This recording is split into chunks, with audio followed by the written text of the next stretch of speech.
Hello everyone and welcome back to my little slice of the internet, aka Jenna's Spiel. It's a new year.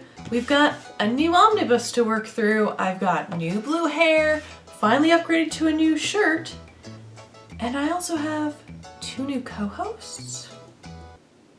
Yeah, needless to say, these guys steal the show, so maybe I'll save them for a special occasion? If I live that long?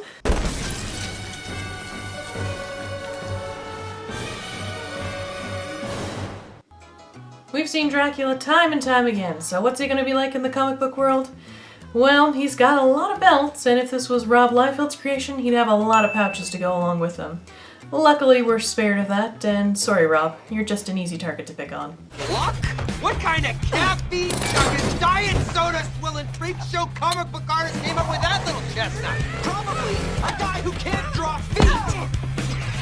My bad. I already hear Ash's voice in the narration of this story, so we're off to a good start. So where Ash and Sugar Baby headed? Destination NYC. They are tracking down some sort of vampire virus that may or may not be related to the Book of the Dead. Meanwhile, every vampire, werewolf, mummy, spook and scare you can think of is being summoned by the Dragon Lord himself, Dracula. Dragon Lord? No! No! There's no dragons in the Necronomicon! There's a Kandarian demon that flies around and makes deadites. Okay, right. So what, they can't survive in sunlight? Those are vampires. Don't you mean bloodites? Well, wait, there was a one time. Once confronted with the vampiric undead, what does Ash do? What he does best, of course. Shoot first and ask questions never. Unfortunately, it takes a little more finesse to take down the vampires. Luckily, this pseudo Van Helsing is around to show him the way. Oh, and in case you're even getting remotely attached to Sugar Baby, don't bother. She gets bitten within the first several pages of the issue and flaps off into the night. Remember how we always go back to the beginning? Usually it's of the cabin variety, but in this case we're going back to 1499. And Ash, decked out in his best gay pirate attire and boomstick in hand, instantly gets attacked by werewolves as soon as he finishes time traveling. Have you ever wondered how fast a werewolf bite would react in Army of Darkness? Well, it is about 3 panels fast. Mystery solved. And is this Sheila? And who's Michael? And who are these anti-Wall Street guys? There's a lot going on and we're only halfway through the series.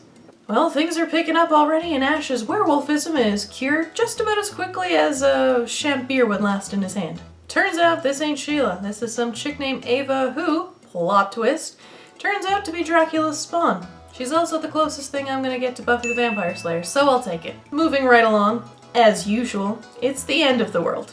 Oh, it's the end of the world as we know it. It's the end of the world as we know it. It's the end of the world as we know it. I feel fine. Which means some familiar faces are gonna start popping up, like Evil Ash, who was quickly defeated. Now comes the big battle between Ash and Dracula, and stake in hand, I'm getting some serious scorpion.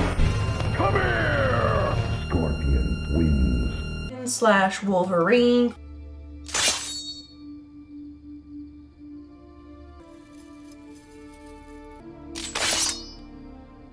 Crossover vibes, and I am here for it. Predictably, Ash saves the day, takes Dracula down, and that is the end of another series, folks. Well, what did I think? Let me first start by saying that anytime you take the B-movie baddies, whether it be mummies or vampires or what have you, and you choose to inject them into your story, you're gonna have to deal with the comparisons. And adding to that complexity, you have the difficult task of making those characters your own. I mean, how many times have we seen interpretations of Dracula?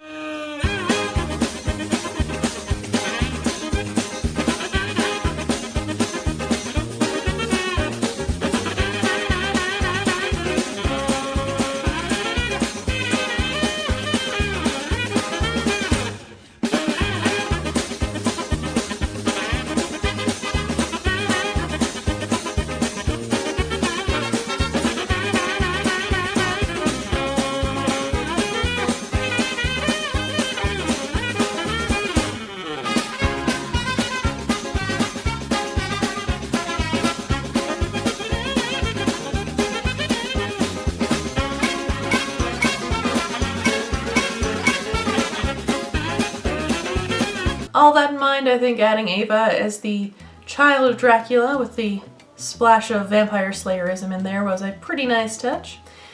Sadly, Sugar Baby is still the refrigerator of the series. Wait a minute. You fridged Vanessa? Fridged, I don't know what that means. It's a comic book trope in which the wife or the girlfriend of the hero dies in order to further said hero's motivation or story. Well, that sounds misogynistic. Yeah. It reduces the woman to a plot device, existing in the film for no other reason than to serve as a source of pain for the hero.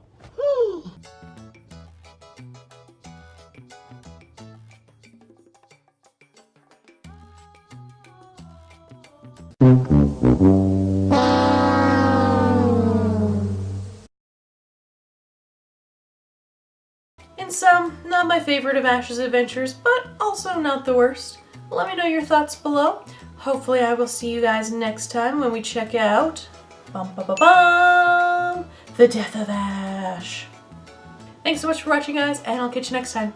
Bye!